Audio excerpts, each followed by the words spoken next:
द्वारिका।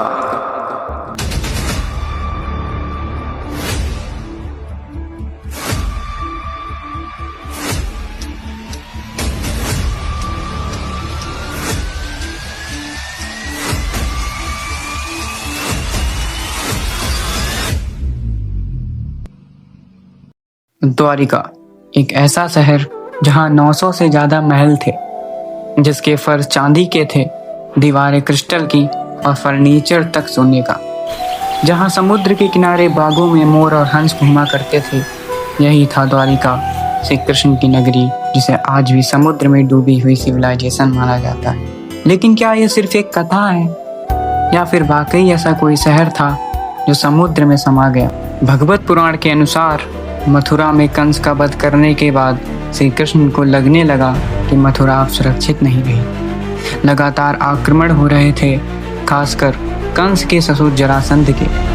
तब श्री कृष्ण समुद्र के किनारे आए और समुद्र देव से कुछ जमीन मांगी। समुद्र देव ने जमीन दी, लेकिन उधार पर, और उस जमीन पर उन्होंने बनवाया एक अद्भुत नगर, द्वारिका।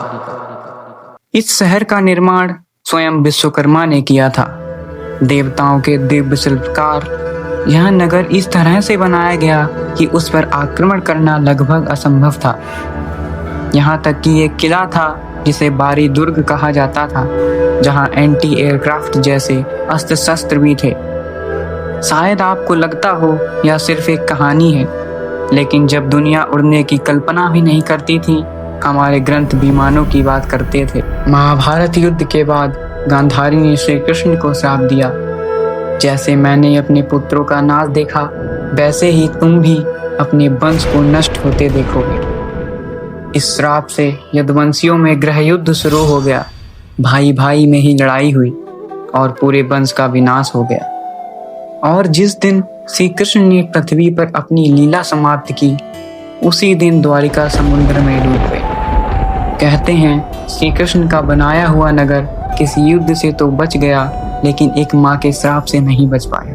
1970 के दशक में मरीन आर्कियोलॉजिस्ट SR राव ने गुजरात के समुद्र में डाइविंग की और उन्हें वहां एक सबमर्ज सिटी के अवशेष मिले। आधा किलोमीटर लंबी पत्थर की दीवार, हजारों साल पुराने बर्तन और मूर्तियां। कार्बन डेटिंग से कुछ अवशेष 9000 साल पुराने निकले। अब सोचिए, दुनिया की सबसे पुरानी सभ्यता मेसोपोटामिया मानी जाती है, जो 5500 साल पुरानी है, लेकिन द्वारिका शायद उससे भी प्राचीन। ज्ञान के 3 स्तर होते हैं। नोन नोन्स, जो हमें निश्चित रूप से पता है। नोन अननोन्स, जो मौजूद हैं लेकिन कैसे यह नहीं जानते। अननोन अननोन्स, जिनके बारे में हमें पता भी नहीं कि वो हैं।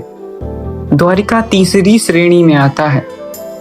एक ऐसा ज्ञान जो आज भी वैज्ञानिकों के लिए रहस्य बना हुआ है, और इसीलिए यह कहानी हमें हम्बल बनाती है, क्योंकि सत्य कल्पना से भी परे होते हैं। द्वारिका का डूबना सिर्फ एक घटना नहीं थी, वो चेतावनी थी।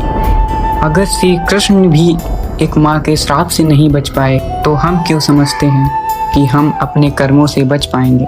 आज हम भी वही कर रहे हैं, धरती माँ के साथ विश्वासघात। नदियाँ जिन्हें हम पूजते हैं, वही आज दुनिया की सबसे प्रदूषित नदियाँ हैं। हमने जमीन उधार ली है, लेकिन मालिक की तरह बर्ताव कर रहे हैं। शायद द्वारिका की कहानी हमें यही सिखाने आई है कि अगर हम नहीं सुधरे तो ये धरती भी हमसे वापस ले ली जाएगी। अगर आप मानते हैं कि इतिहास से हमें सीख लेनी चाहिए, तो इस वीडियो को आगे जरूर शेयर करें, क्योंकि ये सिर्फ कहानी नहीं, एक संदेश है। धन्यवाद।